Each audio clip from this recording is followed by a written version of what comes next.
No, not reset his phone. He discussed needing to You know what's really weird is that Jenn Soto was diligent about checking supposedly Maddie's phone and checking different things that she talks about throughout the interviews, but she never checked Stefan's phone to see what was on there. She never checked Maddie's phone to see who she was uh, speaking with all day or texting with all day or talking to. She never looked at her call logs. That really does surprise me. Hello, M. How you doing? Patty Ward, perfect timing. Thank you so much for the $4 super sticker. I appreciate y'all. Yes, you guys, we need to arrest Jenn Soto. Please do sign that petition. Please, please, and more, please. Update his phone because he's been avoiding an update for so long. But I think it's time to do it. And I said, just do it. Stop avoiding it. Just do it. And he started the update. And then through the update, he's like, oh my God, I don't know what button I pressed, but I just factory erased my entire phone. And I said, that was stupid. How'd you manage to do that? He goes, I don't know. I wasn't paying attention and I just clicked the button and it happened. And I said, oh, okay. That's unfortunate. That's unfortunate. Or did he tell you he meant to reset his phone? No, he didn't tell me he meant to reset his phone. He acted like and said that it was an accident. Mm-hmm. Did you find that odd? Of course I find that fucking odd. That's suspicious as hell. That. Have you ever reset any kind of phone? Me? I have no idea how to do that. Okay. Have you ever had to do an update on a phone? I think so. On these phones, yeah. Sometimes it'll ask me to just continue on with the update. And do I remember it ever asking me to erase? No. True crime audio. Okay. But he's got a Samsung. I have Apple, so I don't know if there is a difference or not. So. All right. Now that you mentioned phones, so Maddie had a phone. Yeah. And explain to me what her attachment is to her phone. Her phone is her lifeline. That's how she talks to all of her friends. That's how she talks to any of us. She's constantly on video chat with her best friend or talking to them or playing video games with them. So it's Maddie's lifeline, but she forgot it at school and she forgets it often.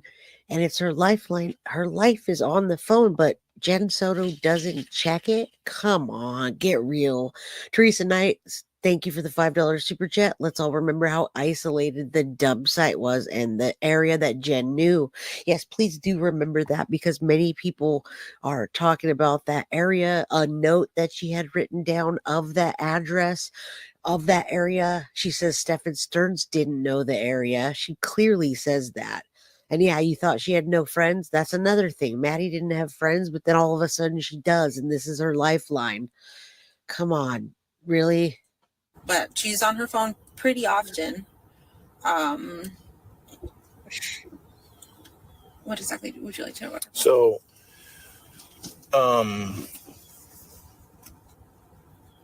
at one point you told either a deputy or officer or detectives that sometimes she leaves her phone at home when she was. True crime audio. How often do you think that is? I would say once every few weeks. It happens a lot. Like for me, that's a lot. She has ADHD. She's very forgetful. She'll set something down and completely forget where she said it later. Mm-hmm. Where I found her phone was on her dresser. So I'm assuming she placed it there while she was getting ready and completely forgot about it, got ready, grabbed her backpack and left. But it was on the dresser in front of her TV. But for me, that's a normal thing for her to forget her phone. Mm-hmm. Now, I go back and forth with this Micah because I believe she didn't check her phone either. However, her being absent and uninvolved, I don't know about that because certain times she seems like she's so involved. The things she says lead me to believe opposite, but I do go back and forth and she hasn't been arrested. Stella, Jay, can you explain the immunity situation? Yes, she is not immune. She's only immune for derivative use, which was the one time that they gave it to her, what they call queen for the day. So she was only immune for that interview, and if she lies, then it's broken. She lied many times. So let's continue on that note. She doesn't have full immunity. If you go back to my video yesterday, I broke it down for you a lot. Now, when she went, do you remember what time she went to bed on Sunday? I sent them to bed around 11 o'clock. Okay. Did you see him or her anytime after that other than in the morning? Or talk to them? Either via text or yell through the walls or... No, nothing like that. If anything, Stefan may have come down to use Plunder. the restroom. True crime audio. Why wouldn't he use the restroom upstairs? Because our roommate does not like sharing. Our roommate does not like sharing bathrooms with men, and she asked that we don't use that bathroom, or that he doesn't use our bathroom specifically. So we've respected her wishes, and he's been using my bathroom this whole time. Okay. Unnecessary details sometimes, and other times not enough. And then many times she sticks to the same weird story that has too many details. Barb, thank you so much for the $2 super chat. After the Woody comment, she looked at MS phone, Maddie Soto's phone. How do we know that she looked at Maddie's phone? Were you supposed to work Monday? No, I was off. Okay. What about Tuesday? Off. Wednesday, I was supposed to work. Yes. And you told me you work at the front desk at Coronado Springs at Disney. Yes. How long have you worked there? Less than a week. What? Okay. Did you work anywhere prior to that? I was a substitute teacher for Kelly Education. And how long did you do that? All right, folks. She was a substitute teacher. I told you guys that a few videos back when we had CM, the ex-roommate, on. She told us that Jennifer Soto was a substitute teacher and had to go through classes to identify if a child is being abused, to identify if something bad is happening at home in general, if the kid's got, anxiety, just special needs of a kid. Jenn did have that training, supposedly. M.M. Clark, thank you so much. Madeline Soto would not have been failing if Jenn was there. All right, so did you just hear that? It is all about Jenn. Thank you for being a member for 3 months, but she was a substitute teacher. I'm glad to finally hear that out loud. All right, let's go. Maybe a month or two. Not very long. And then before that, I've been unemployed. I've been living off disability, essentially. I'm disabled. Okay. Why are you disabled? From what? I have a bunch of things. Primarily PTSD. From what? Again, it's all about Jenn.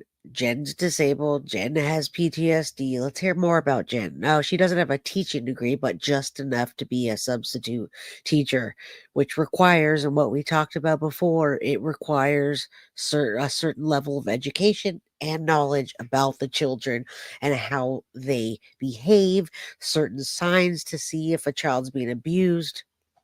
So, yeah, and she is a lazy ass. All right, let's go. I thought you guys would think that was important.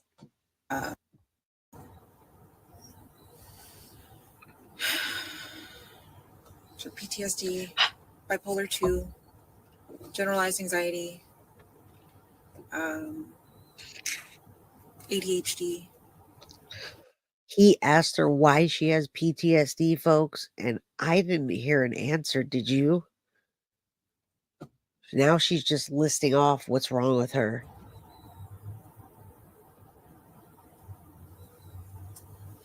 I think that's pretty much it with my psychiatric stuff. Okay, But if you don't why? mind me asking what happened with... Plunder. True crime audio. I went on a date with a guy I had met. Was this before Stefan or... Yes. Okay. This was way before. It was a few years before Stefan. Thank Maybe the year you. before Stefan. But met a guy at a car dealership who interviewed me for a job. I turned the job down, and he said, "Oh, great, I can't date my employees." And I said, "Oh, what do you mean?" He goes, "Yeah, I want to take you out on a date." And I said, oh, wow, I've never been asked out on a date in person before. And we went out on a Wow. date. He got really drunk. All right, Joe, why would she tell the officer that right now? Please do tell me. I am going to refer to Unusual Details by Deception Detective. When liars plan a false story ahead of time, the process is known as scripting. Scripted stories tend to be overly logical and bland, lacking unusual or sensory details. For the liar, this strategy makes the story appear more believable and easier to recall. Therefore, if a narrative lacks unusual details or developments, it might indicate it being scripted. Trying to cover her ass in layman's terms, yes, NG, yes. We got back to his place. Why? Why tell us this? Plunder. True crime audio. What happened? It's just, I guess it's.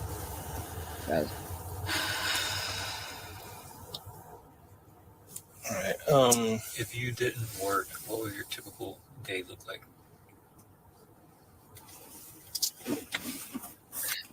My entire day was focused around Maddie. On a normal basis? Oh, yeah. I would wake up first thing in the morning, make sure she was ready, make her Wow. breakfast, get her backpack and water bottle ready. If she's taking lunch, get her some lunch ready. This is me doing this while she's getting ready.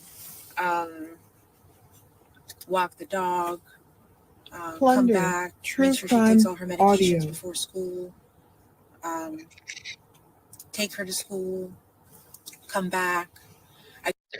This is the first time we've heard that Jennifer Soto's day revolves around Maddie's life and her feeding her breakfast and her being watchful and mindful. As a matter of fact, that's why we call her the potato, because Oblivious Benson believes wholeheartedly that Jen Soto probably didn't know, but she was just a potato that did nothing.